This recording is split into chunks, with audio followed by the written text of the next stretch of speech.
आप भगवान सूर्य से अक्षय पात्र का वरदान लीजिए। अक्षय पात्र एक ऐसी चीज़ है जिसमें कहा जाता है कि अगर आप अन्न रखते हैं तो वो कभी ख़त्म नहीं होता।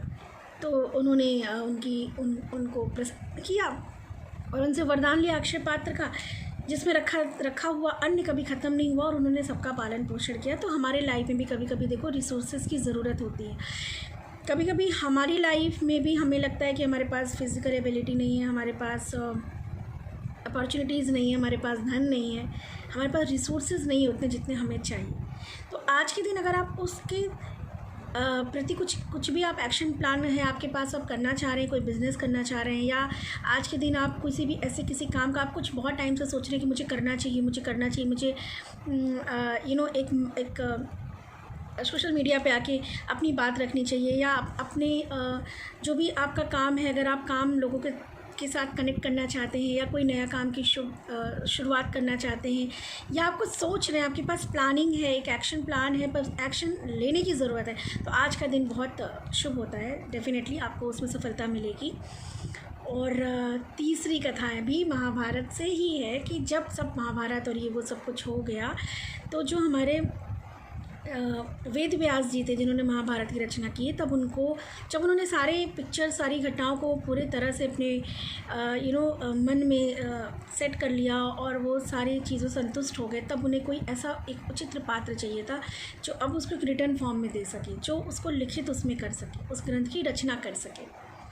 और उन्हें पूरा ढूंढने के बाद भी पूरे ब्रह्मांड में कहते हैं ऐसा कोई नहीं मिला। तब उन्होंने ब्रह्मा जी से पूछा कि क्या करें, और ऐसा आप मुझे कुछ इसके प्रति मुझे कुछ समाधान दीजिए। तो ब्रह्मा जी ने बोला भगवान श्री गणेश से बात करिए, उनसे ज़्यादा उपयुक्त पात्र उचित मुझे तो कुछ नहीं समझ में आता। तब उन्होंने ऐसी कथाएं हैं, श्री गणेश जी से बात किया और उनसे ये चीज़ रखी, और गणेश जी तैयार हो गए और उन्होंने ऋषि जी जो है वेद व्यास जी बोलते रहे और भगवान श्री गणेश ने उसको लिखा, महाभारत की रचना की।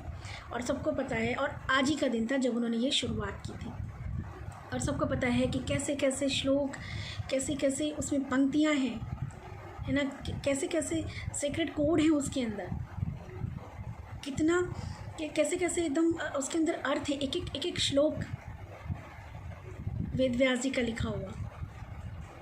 गीता का ज्ञान जो भगवान श्री कृष्ण ने अर्जुन को दिया था, हम तक आप तक पहुंचाया गया, ऐसे ही वेदों के माध्यम से।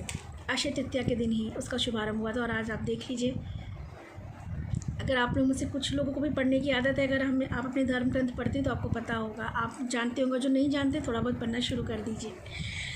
कहने का मतलब ये जो सारी चीज़ें हुई थी ना, जो आज बहुत ही एक सिद्ध और उस तरह से मानी जाती हैं, चाहे वो ग्रंथ हो, चाहे वो परशुराम जी का जीवन काल हो, चाहे वो युधिष्ठिर जी का उतने लोगों का एक रिसोर्सेज के साथ पालन करना हो, देखभाल करना हो, ये सब अक्षय तृतीया से हम के दिन ही हुआ था। और जब ये कथाओं को हम डिकोड करते हैं तो हमें समझ में आता है कि अक्षय तृतीया चंद्रमा और सूर्य के एक यूनिक कॉम्बिनेशन होने की वजह से उस दिन किया हुआ हर एक कार्य सफल होता है।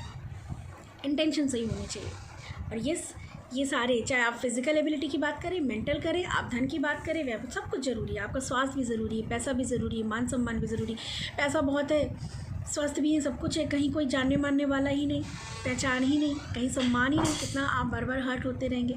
तो हर एक चीज़ ज़रूरी है। आपके संतान सुखी रहे, समृद्ध रहे, आपका दाम्पत्य जीवन सुखी रहे, आपका घर समृद्ध रहे, व्यापार समृद्ध रहे, मानसिक भी आपके पास सुख हो, शारीरिक भी आपके पास क्षमता अच्छी हो।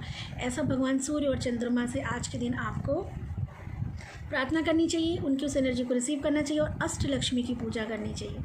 अष्टलक्ष्मी में आपके जीवन की सारी चीज़ें आ जाती हैं जिस पर माता की कृपा होगी, चाहे संतान हो, चाहे व्यापार हो, चाहे स्वास्थ्य हो, चाहे भावनाएँ हो, चाहे आपका घर हो, चाहे मान सम्मान हो, यश कीर्ति हो, आयु हो, दीर्घायु भी ये अष्टलक्ष्मी में आता है।